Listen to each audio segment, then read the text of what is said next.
ప్రస్తుతం మనతో పాటు అడ్వకేట్ ఉషారాణి గారు ఉన్నారు, మాట్లాడదాం. మేడం, ఇప్పటికే గత ప్రభుత్వంలో వివాదాస్పద వ్యాఖ్యలు చేసిన బోరగడ్డ అనిల్ని అరెస్ట్ చేయడం జరిగింది. అలానే రీసెంట్ గా ఆర్జీవీకి, పోసాని కృష్ణమురళికి రెడ్డికి నోటీసులు కూడా ఇవ్వడం జరిగింది. కానీ చాలా మంది మాజీ ఎమ్మెల్యేలు ఎవరైతే ఉన్నారో, మంత్రులు కొడాలి నాని కావచ్చు, వల్లభనేని వంశీ కావచ్చు, వీళ్ళందరూ ఇప్పుడు అరెస్ట్ అవుతారనేసి అయితే పెద్ద ఎత్తున చర్చ జరుగుతుంది. వాళ్ళని ఎప్పుడు అరెస్ట్ చేసే అవకాశం ఏమైనా ఉందా? తప్పకుండా టైం వచ్చినప్పుడు అరెస్ట్ చేస్తారండి. ప్రతి ఒక్కరిని ఎవరైతే విచ్చలవిడిగా నోటికి అదుపు లేకుండా మాట్లాడారో వాళ్ళందరి మీద కఠిన చర్యలన్నీ తీసుకుంటారు. టైం వస్తుంది. ఒక్కొక్కరిని బోరుగడ్డ అనిల్ దగ్గర నుంచి ప్రతి ఒక్కళ్ళు ఇప్పుడు ఒక్కొక్కరిని లైన్లో పెట్టారు. తప్పనిసరిగా ఎవరైతే అధికారం ఉందనుకని అధికార మదంతో, అధికార గర్వంతో ఆ రోజు వ్యాఖ్యలు చేశారో, ఆ రోజు భువనేశ్వరి గారిని కూడా వంశీ గారు ఇష్టం వచ్చినట్లు మాట్లాడారు.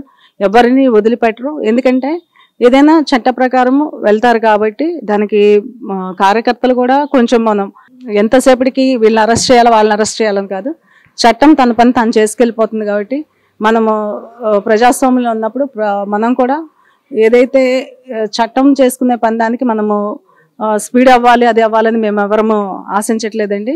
ఎవరైతే వీటికి వ్యాఖ్యలు చేశారో, కొడాలి నాని కానీ వీళ్ళు కానీ అట్లా వ్యాఖ్యలు చేసి మహిళలను కించపరిచిన వాళ్ళని కనుక తప్పనిసరిగా చర్యలు తీసుకోవాలని హోమ్ మినిస్టర్ గారిని ప్రతి ఒక్కళ్ళు మహిళలు అడుగుతున్నారు.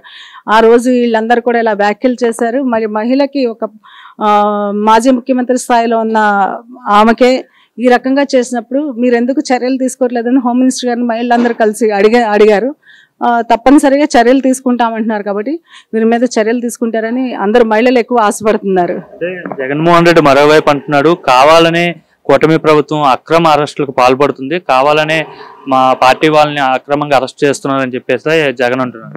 జగన్మోహన్ రెడ్డి గారు అక్రమంగా అరెస్ట్ చేస్తున్నారంటానికి అసలు ఆయనకి అర్హత లేదండి.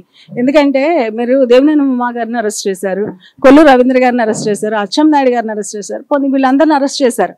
మీరు చంద్రబాబు నాయుడు గారిని ఏ ఉద్దేశంతో అరెస్ట్ చేశారు?